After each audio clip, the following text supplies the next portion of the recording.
It's officially that day. Today is day 32 out of 30 of my no sugar journey. Honestly, the title of the video says it all. I'm gonna walk you through this no sugar exercise that I did and share with you all my results and reflections from the past 32 days. I am not a doctor or a health professional.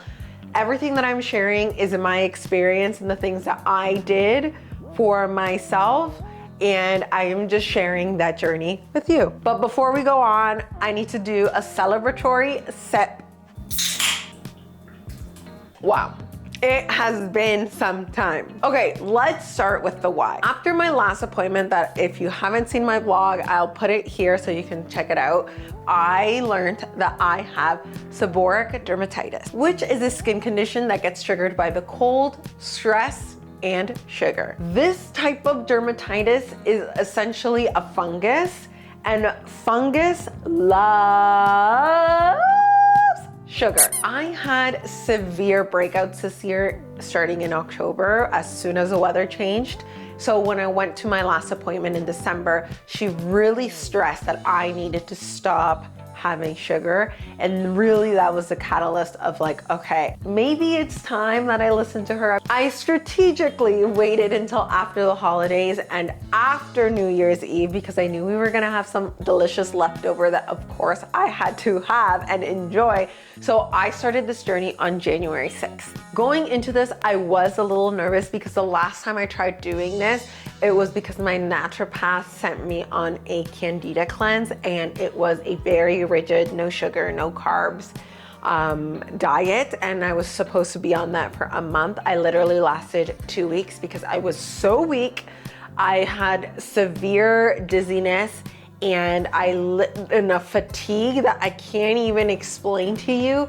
So I stopped after 2 weeks and I said, this is not for me. So I was hesitant and nervous going into this because I didn't want to feel that way. I didn't know that those were sugar withdrawals until after the fact. And that's exactly why I set up my guidelines to follow this format, to set myself up for success, something that I could actually maintain and keep going and not be so drastic like the last attempt. My guidelines were: 1, only allowed natural sugars, so fruits, honey, agave, maple syrup, that was allowed. No 2 back-to-back days, so I would have to, the next day be really good.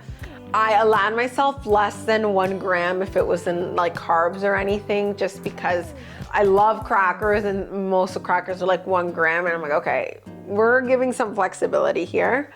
And then the last thing was I needed to jot down all the symptoms or like the feelings, the cravings that were coming. I could track and kind of infer what my body was saying. The first week was definitely the hardest because I found myself just trying to get into the rhythm of remembering that I'm not eating sugar and to like stop those cravings or stop those reaching for a sugary treat. The first week I had cravings of Coca-Cola, iced tea, Nutella, Cheese Whiz randomly. I really did think I was gonna have to stop going to restaurants because I was doing this journey, but I went and it actually wasn't so bad. I'm a sparkling beverage enthusiast girly. I love my bubbles and I need my bubbles. And with a little lime and lemon in a San Pellegrino or Perrier, just the most refreshing beverage. I was able to enjoy my dinners and just be really conscious, obviously no dessert, but it made going to dinner not daunting because like, okay, I know there is something at this restaurant that I'm able to have. So that was great. I got a lot of questions on Instagram about what were the things I have noticed in the past 30 days. And I say 32, like I'm technically on 32 days is because 2 of those days, one day I went and indulged in ice cream. I went for an ice cream day, and then the second day we had a really bad snow day. So I had ice cream, I had wine, I had cookies.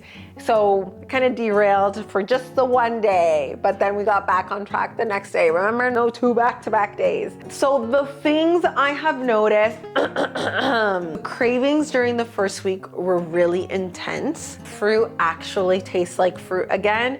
and it tastes so sweet and so pure. I'm reaching for sweets or sweet treats when I'm bored. One of the snacks I have been having are dates. After dinner, normally I would have like a sweet treat, and instead I've been swapping it out for a little date after dinner, or while we're watching a movie or something, I'll just grab a date to nibble on something sweet. Because I've been so focused on what I've been eating, I realized that this also kicked in a new habit I didn't expect to do or to have, which was I was intentionally preparing more snacks and preparing meals ahead of time to avoid those temptations. And that, just in general, for a busy person like myself who's always on the go, has been so great to just practice and have stuff ready all the time. Not only am I saving money when I'm going out because I'm not buying anything that I'm seeing, but it's also just such an ease of mind. The biggest physical difference I have noticed is that my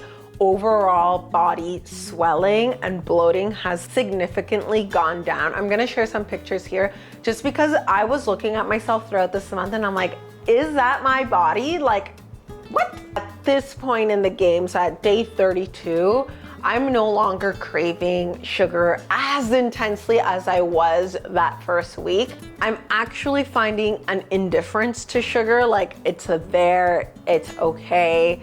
Now that I am giving myself kind of a little break, it's gonna be like hard to get back into that mindset, like, oh, you know, I actually can have that.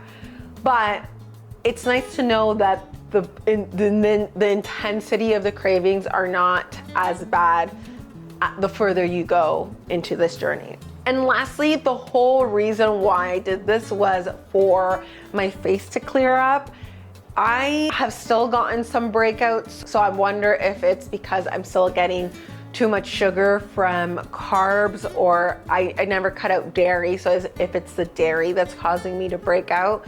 I did take this picture, and obviously I've got scarring, some acne scarring, but I'm looking at this picture and my skin looks healthier.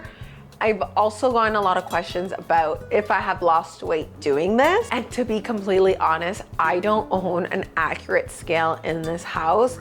I don't weigh myself. So it's really just like how I'm looking in the mirror. And like I mentioned, the bloating has gone severely down, and I have physically seen that difference. So that's the biggest physical change I have noticed. Lastly, the last question that I've gotten was, how am I feeling without sugar? I didn't have any of those withdrawals that I had last time, as I mentioned. And I really think it's because I didn't cut out carbs, which leads me to my next challenge, is that I'm gonna give myself a week and a half break from that restriction. And once that week is over, I'm going to dive into doing another 30 days, no carbs and no sugar. If you are embarking on this journey, I think I would just say, give yourself grace. Take pictures at the beginning, see if you see any visible difference at the end. I didn't take any pictures, and I really wish I had.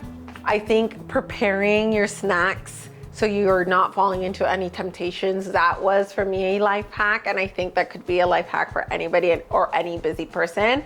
Thank you for following me along this journey and for cheering myself on.